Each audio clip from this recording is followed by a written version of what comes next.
Hey, North Point, we are thrilled that we can talk to you about the brand new Nixa building coming fall of 2023. And that means it's being built right now. So we wanted to give you an update of what's going on and also let you know how you can be a part of making this happen. But I want to take it to the field. We've got a couple of our field reporters, Jeremy Alvarez, Brad Fox. They want to show you a sneak peek of the current progress at our Nixa building. Check it out.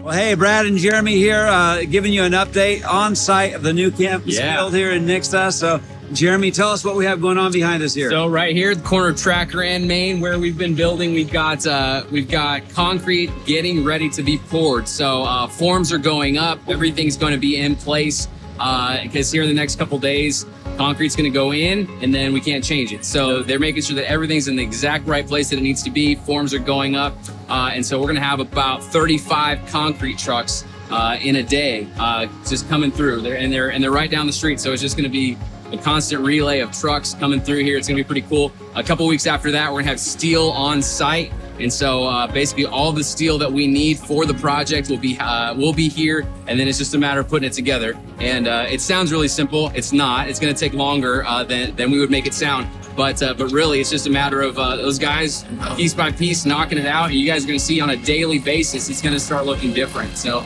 it'll be pretty cool. So we want to say thank you to North Point. Thank you for your generosity, the way that you make projects like this happen. We're able to get into the community and be the hands and feet of Jesus, be another safe place for people to find and follow Jesus. So thank you so much.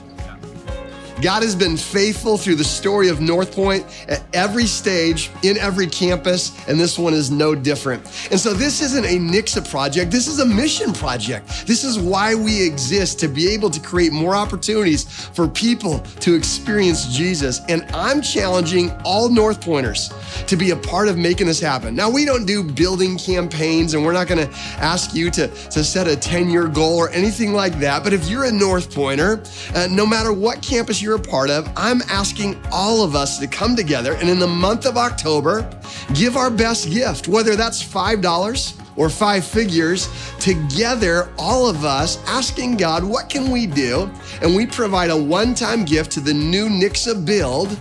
I believe we'll have more than enough to be able to furnish the entire place as we prepare for this opening. Every penny we're able to bring in together is less money we're having to invest with interest. And we're so thankful for the mission of North Point. So this year it's Nixa. We're going to continue to see what God's doing in this mission. But would you prayerfully consider what one-time gift you could bring that we put together and say, God, use this for this mission. Anytime in October, any of our giving options, you'll see a new Nixa build as a drop down or something you can mark on a memo in any of your giving options, and we will make sure that gets attributed towards this exciting opportunity. Thanks for being a part of this great mission, and we can't wait to cut the ribbon on a brand new building sometime next fall. Thanks so much, North Point.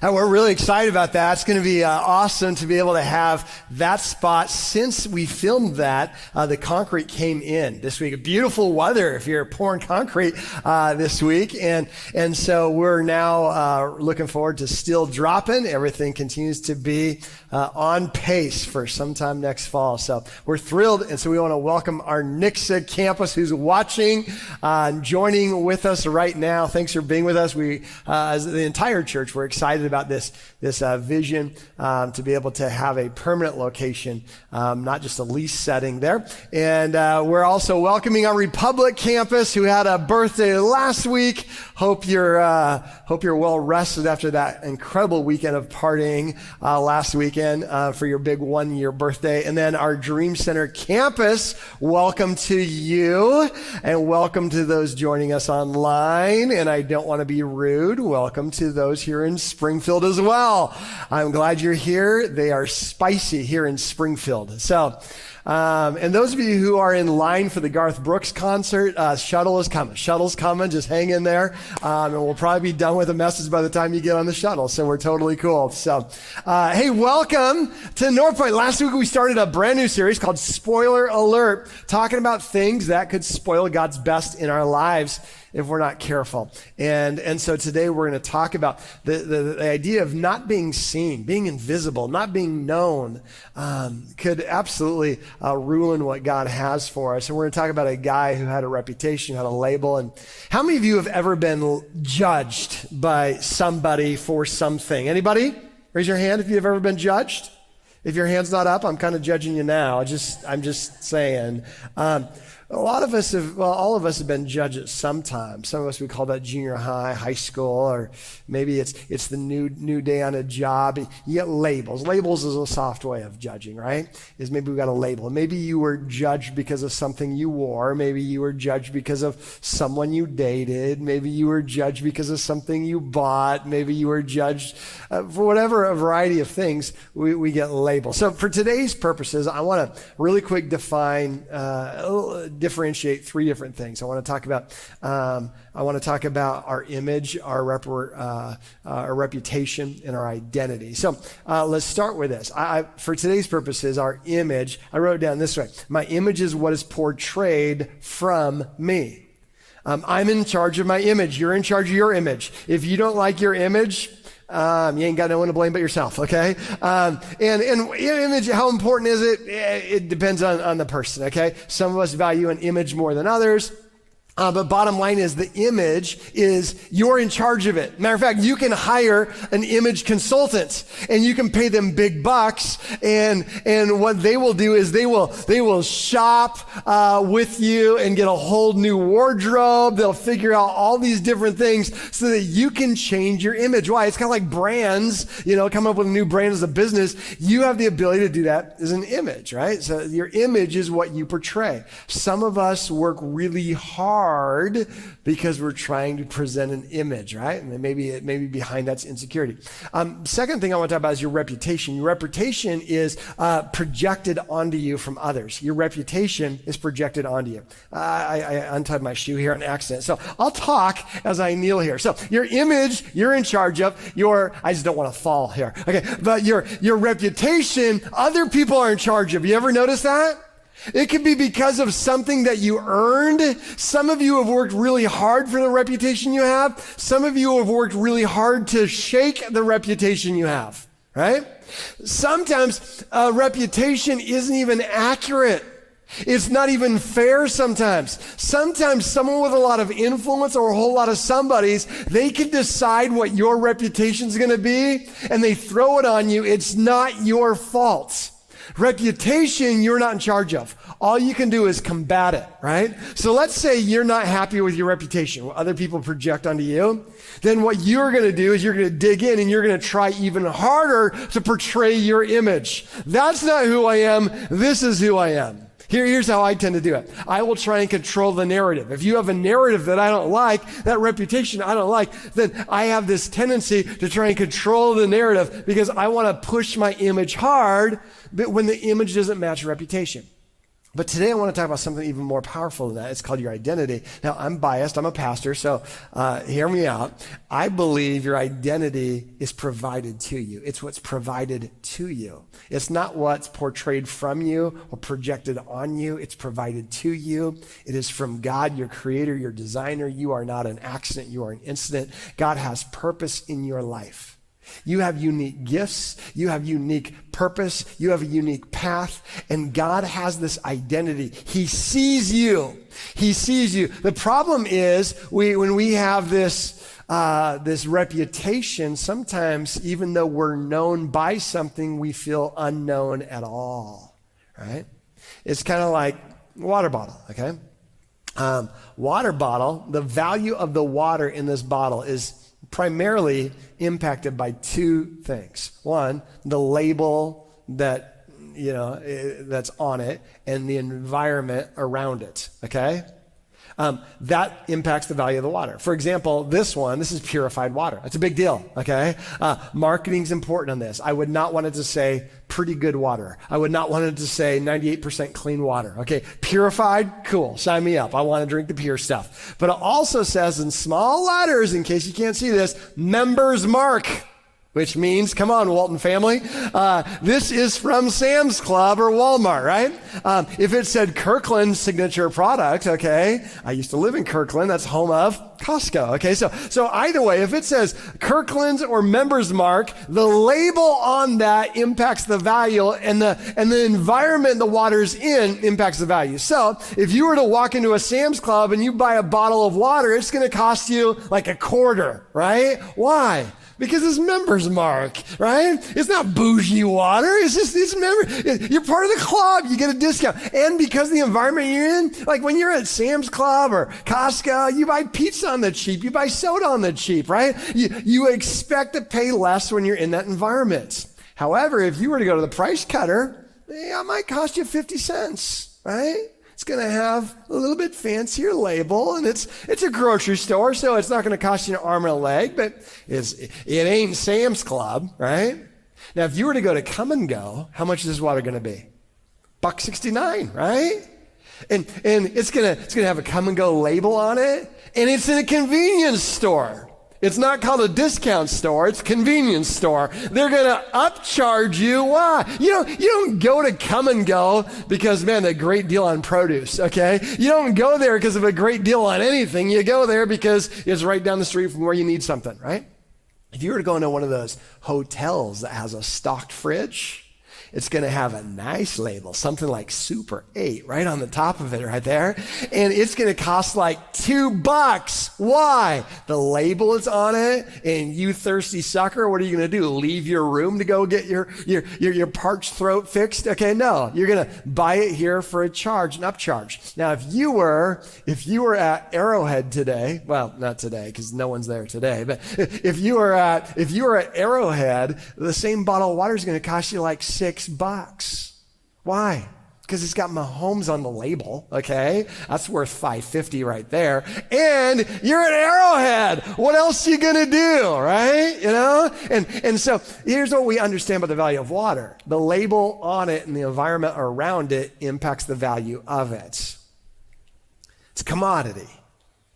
And sometimes we treat each other and or feel like a commodity.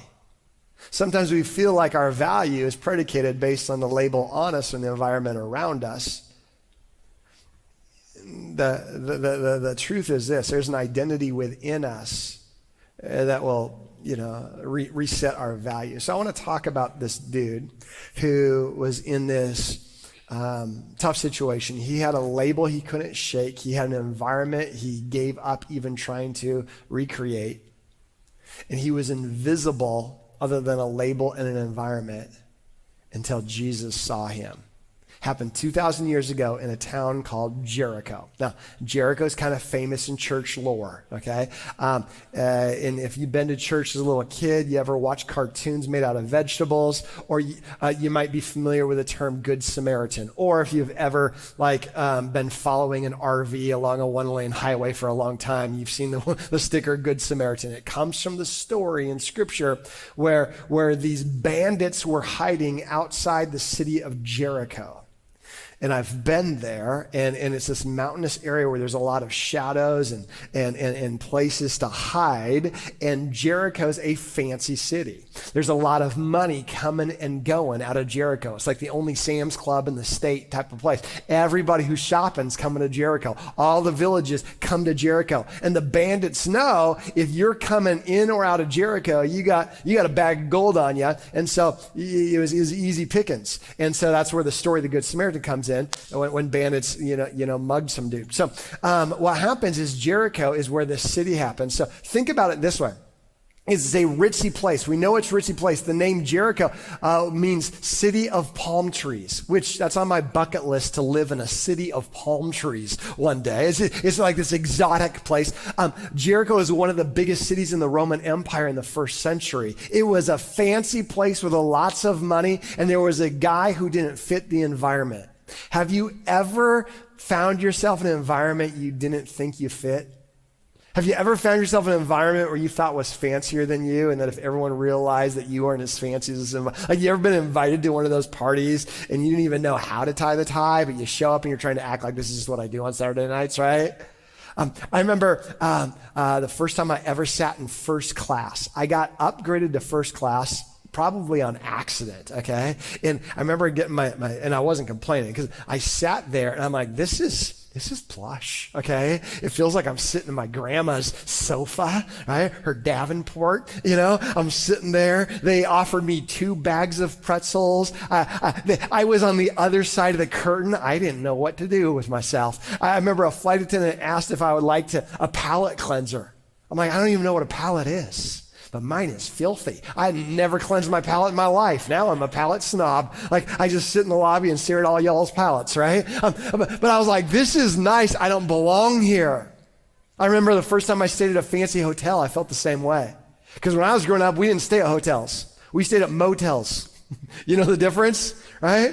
Motels, you got like that bathroom hall pass that the 7th grade teacher would give you with a key on the end of it, and then you have to open up your door from the outside, and when they check in, it's not a good hotel when they check you for weapons when you check in, and if you don't have any, they give you one just to make it even. That's the kind of hotels I was used to going to. But on this hotel, I remember coming into a hotel and getting in there, and it was nice, had one of those refrigerators in there, had the bed, but the problem is the bed, like the comforter was already undone. And so I had to call and say, hey, I think I got somebody else's room. They're like, what are you talking about? I'm like, someone's already been in my bed. I feel like stinking Goldilocks, right? And they're like, what do you mean someone's been in your bed? I'm like, yeah, the comforter is turned down. They're like, no, sir, that is our turn down service. I'm like, what is a turn down service? It's like where we take the sheets and the blankets and we turn it down so it's easier to get into bed.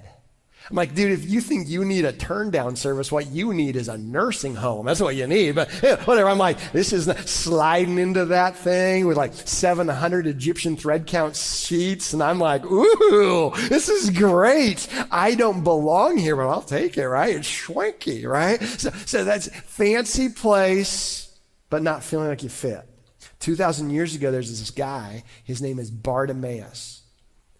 And we're going to see his story. He's in this fancy place. Doesn't fit in. He's invisible. Here's what it says in Mark chapter 10. It says, by that time, Jesus and his disciples had reached Jericho. As they passed through the town, a crowd of people followed along. They came to a blind beggar, Bartimaeus. Everyone say blind. Everyone say beggar. Everyone say Bartimaeus. Wow, with vigor. Well done. Okay. Blind beggar Bartimaeus. Sally, seashells, seashore. Blind beggar Bartimaeus. Okay? His label before his identity. It wasn't Bartimaeus, that awesome parent. Bartimaeus, that valued child of God. It's blind beggar Bartimaeus. Sitting beside the road. Everyone say beside. We're going to repeat every word that has a B. Okay. No, we won't. Okay. When he was told that Jesus of Nazareth was passing in that throng, he called out in a loud voice, Jesus, son of David, take pity on me and help me. Disgusted by the blind man's public display, others in the crowd tried to silence him until the master passed, and they said, be quiet, shush. Bartimaeus, still louder, says, Jesus, son of David, have pity on me. Jesus stopped where he stood. Your shout stops Jesus. I don't care how invisible you feel. I don't care what label's been put on you. I don't care what environment you're sitting in the middle of. Your shout stops Jesus. Jesus stops. The crowd stopped with him. He told those near the front of the crowd to call the blind man forward. Some of the crowd said to Bartimaeus, good news, Jesus has heard you. Listen, he calls for you. Get up and go to him. I'm like, hypocrites.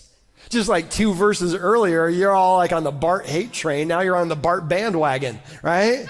Isn't that annoying? You got people who are haters in your life until something good happens to you, and they're like, oh, I'm so proud of you, right? No. Bartimaeus cast aside his beggar's robe, and he stepped forward, feeling his way towards Jesus. Jesus says, what do you want from me? He says, teacher, I want to see. Jesus says, your faith has made you whole. Go in peace. In that moment, Bartimaeus could see again. And from that time on, he followed Jesus. As I talk about a guy that lived 2,000 years ago that felt like he was worthless, and his reputation confirmed it, I'm hoping I'm talking to someone today who feels invisible and wonders if Jesus even knows who you are or where you are. Here's a guy, blind beggar Bartimaeus, beside the road.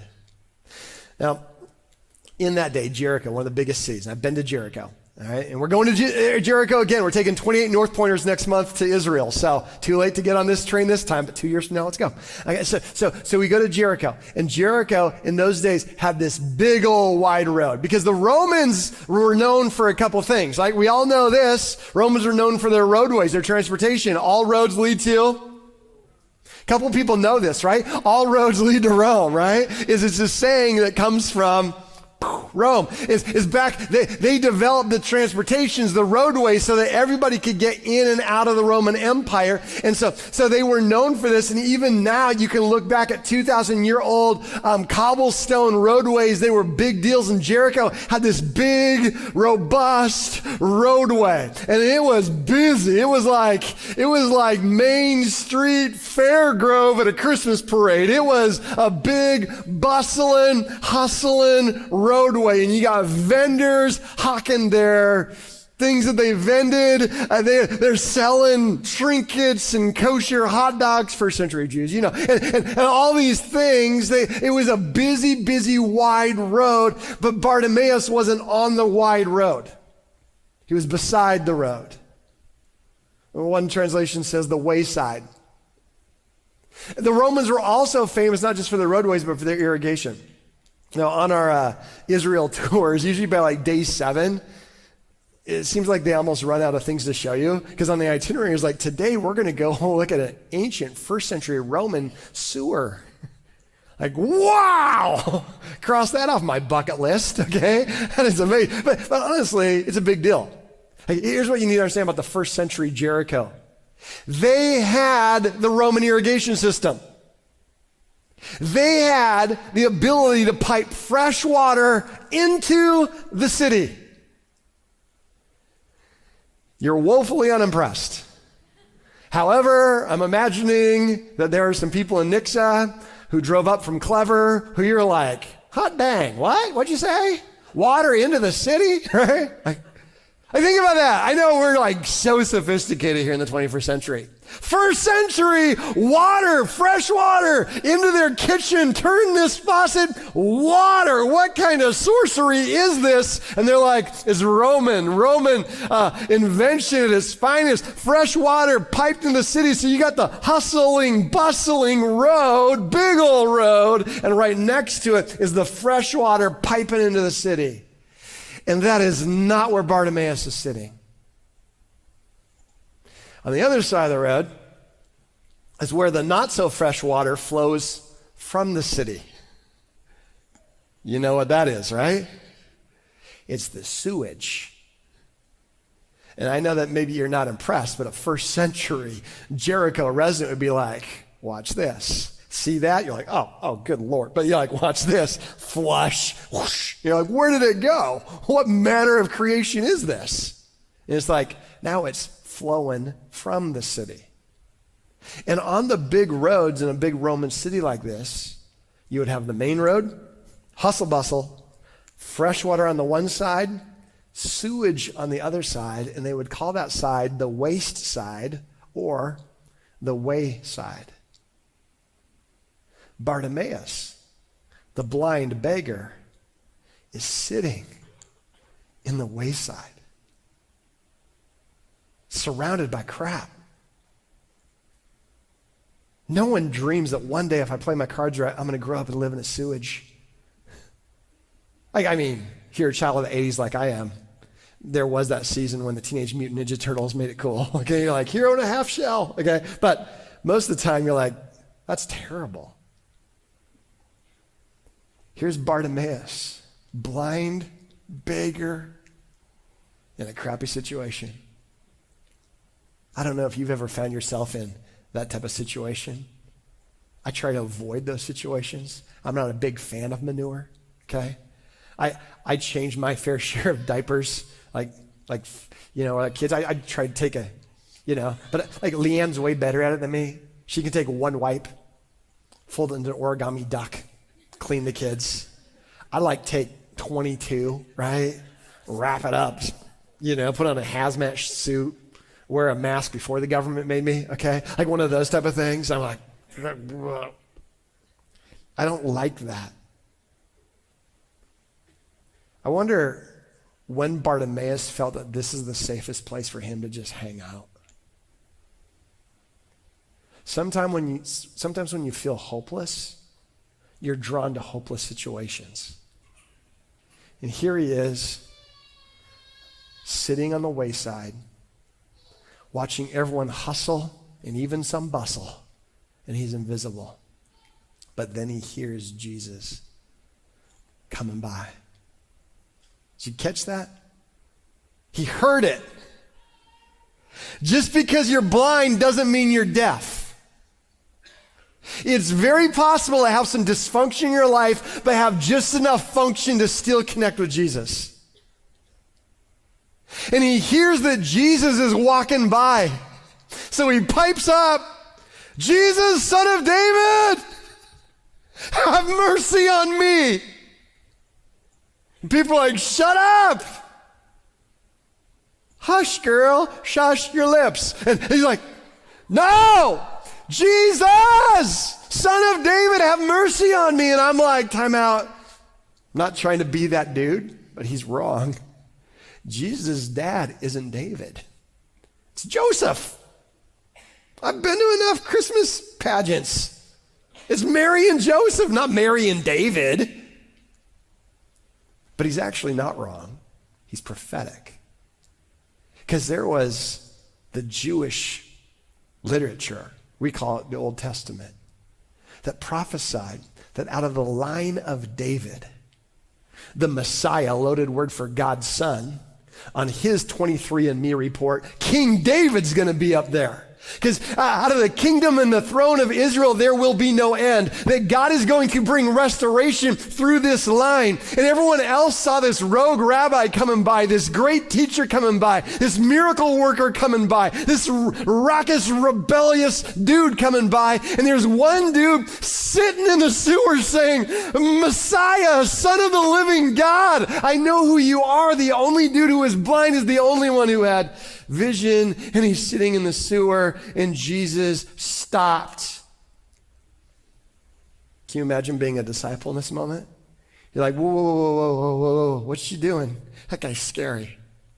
Like, you don't stop for that. You just drive by and you're like, "Hey, thank you. Here's some money," right? Jesus stops. Disciples are like, "Hey, can we do maybe a drive-by blessing? Maybe you just speak the word and you don't have to touch the guy."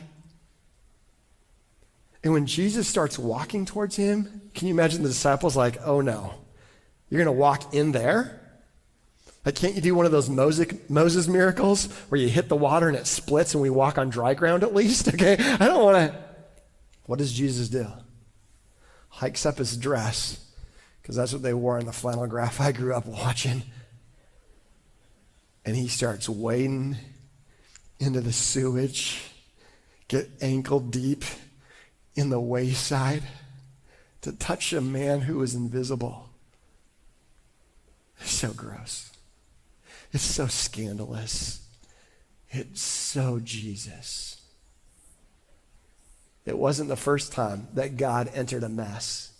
Matter of fact, his first appearance when God sent his son, he was born in a dark, dank cave in the middle of a mess. And it wasn't the last time God entered a mess. It's called this great theological word called incarnation, that the very holy, pure God would show up in a very dark and messy place. Why? He's on a mission to connect. And Jesus, ankle deep in sewage, looks at Bartimaeus. Says, "What do you want?" And I'm like, "Hey, Jesus, it's a little insensitive. I could kind of take a guess at what the dude wants. It's probably a fair question. What did he want? Did he want a towel? Did he want some Axe body spray to cover up the stench? Did he want a hot meal? Did he want a place to stay? Did he want a service dog?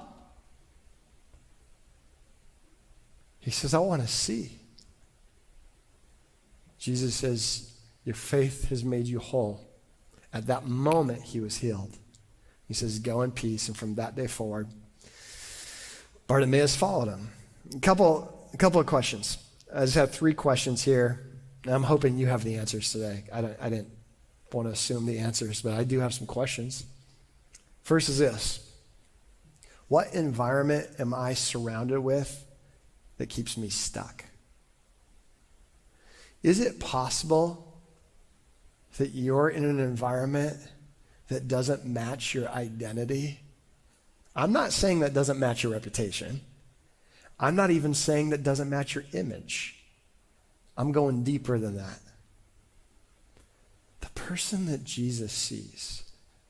Sometimes the environment around us is not conducive to the life ahead of us. And I'm not saying, do you love Jesus? Do you feel bad for the environment? Do you wish you can change some things? I'm saying, are you stuck? Do you feel like you're not getting that movement spiritually? Maybe it's an environment situation. Maybe you weren't born for the sewage. Second question is this. Am I holding on to anything that has no part in the life that Jesus has called me? Now, this isn't a. Okay. Let's pretend this is a beggar's vest. And if you got money, call me a beggar, okay? But beggar's vest right here. The Romans not only were famous for the transportation for their waterways, they were also famous for one of the first big governments to have a welfare system. They would pass out beggars' robes in the first century era. That way they would be able to identify people that we can have compassion on, and they would be authorized by the government to beg. So if you had extra money, extra food, extra something, you saw somebody with a legit robe, then that was a sign that they have permission to be there to beg, and it's enough for us to feel compassionate as a government, but not so much that we lose control as a government, right? Is that fine line there of a first century government, right? So they're trying to figure out, we don't want too many riffraff coming in begging, so if you would beg without one of these robes, you would be kicked out of the city or worse. Okay? So it was compassion as long as you had this. It was conviction if you didn't have this. Bartimaeus had a beggar's robe. I don't know what lottery system he had to endure. I don't know what kind of handling time he had to sit through. I don't know how he got it, but we know that he had it. He had a beggar's robe, and eventually he takes it off. And what I want to bring attention to is when he took it off, because I think it was a foolish venture. It says when he saw Jesus, he took off his robe and threw it down. And if I'm his life coach, I'm like, bro, slow your roll, because he hasn't healed you yet. This ain't a bad backup plan. Why don't you just hang on to it and see what Jesus does in your life, and then if you're happy, toss it. Or maybe hang on to it. Jesus might do something in your life, and you can still sell it. Or maybe you'll decide in a couple months, I don't know that I like that new life. I still know how to provide with my old life. But what I love about Bartimaeus, before Jesus healed him, he burned the bridge. He's like, I don't know if this is going to help my life or not. All I know is I was born for more. I'm done. I'm done with my backup plan. I'm done with my comfort addiction. I'm done with that Friday night, late night phone call. I'm done with that. This is not who I was created to be. That is not the environment that's going to help me be the person God's called me to be. I'm done with that. And too many times, we're the person who's waiting for God to make our life better, and then we decide to follow him. And Bartimaeus is like, I'm getting rid of my backup plan. I don't even care if it makes my life better. I'm done. Jesus, I'm yours. So my question for you is, are you holding on to anything that has no part in this new life? You're like, yeah, but it's just my backup plan. It's just when I get super stressed. It's just when I get rid of it. You're like, but that would be crazy. Yeah. It would be called faith. It would be called vision. Don't wait until you can see clearly what God's next move is for you to take your first move. Bartimaeus didn't. I just believe there's crazy provision when we dare to be obedient. Now, I'm not saying that our works orchestrate God, because that would make you God. I do believe there's something in the surrender when I'm not doing it because he changed my life. I'm doing it because I want to be obedient. That's what Bartimaeus did. I want to show a story here in a second of a North Pointer who he wasn't in a literal sewer, but he found himself stuck in an environment, a label on him, an environment around him. And he got to the spot where he says, I'm all in. I'm throwing off my backup plan. Jesus, I need you. And I hope it speaks to you about you as you watch this about him. Check out Alan's story. My name's Alan Stillings. Right now, I am the code enforcement officer and building inspector for the city of Ozark, Missouri. I grew up in a small town where everybody, it's almost kind of like Groundhog Day, where everybody does the same thing over and over. They have the same job. You go to church on Sunday. I got married when I was 23 or 24, and that ended when I was 26. Served my country for 8 years in the military. I met somebody and lived in California for 8 years after the military. I got married again in 2015. 2020 came around. My uncle had just passed away. I came home and spent some time with my family. Flew back to California. The second day I was at home, my ex-wife, I should say, literally she had left the house, and there was a notebook on the table that said, our marriage is over. What do you say to that? You say, my marriage is over, more or less. I remember yelling, being on just mad. I was just angry. And I said, why, God, would you let this happen? Why would you do this to me? And he came in with such a realization. And I remember hitting the ground, and I'm crying. There's tears running down my face, and I'm broken. And I just remember being on my knees. And I said, Lord, what do I need to do? What am I supposed to do now?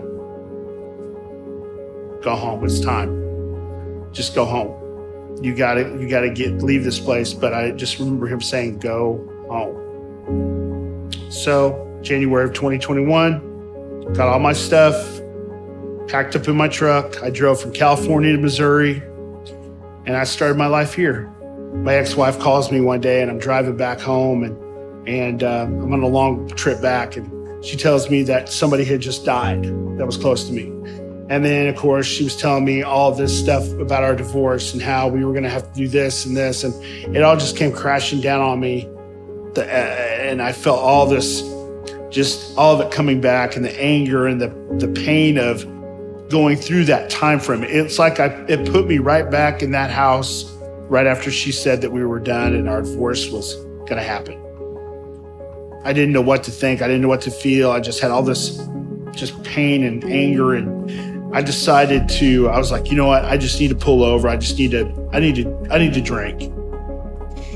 And then I had a few more, and before I knew it, I had a few more than that, and then decided, well, let's just get back in my truck and drive. And got pulled over. A cop came up behind me, pulled me over, and I got issued a DUI. So then from there, that's where I crashed. I kind of hit rock bottom. But I went to church a few Sundays later, and they started singing, and I broke down. I crashed and I'm weeping and I'm just saying, Lord, I'm done. I'm done doing this myself. The weight of the world was off my shoulders for the first time. And I really saw what God wanted to do in my life. About November, December, that I first came to North Point Church in Nixa. And they were talking about next steps. But the day of my baptism happened. I remember Brandon puts me under the water and I get up and I stand up and I literally shouted in that church. I think people outside the church could hear me. That's how loud it was. People have come to get baptized and literally came into church because of the reaction. They said, I want that. They want that. And I said, yeah, you do. You absolutely want that in your life. You want this feeling that I have in your heart and in your life every single day. And since that point, I've joined the worship team. I love singing. I love the fact that I can use whatever gifts that God has given me to praise Him and give Him the glory for everything that's happened, because that's the only way it's happened. If I had control of my life, I'd be not here. I wouldn't be here. I wouldn't be alive if He hadn't saved me. So I thank Him because He is the only reason why I'm sitting right here where I'm at right now. I love that story. Thank you, Alan, for sharing that.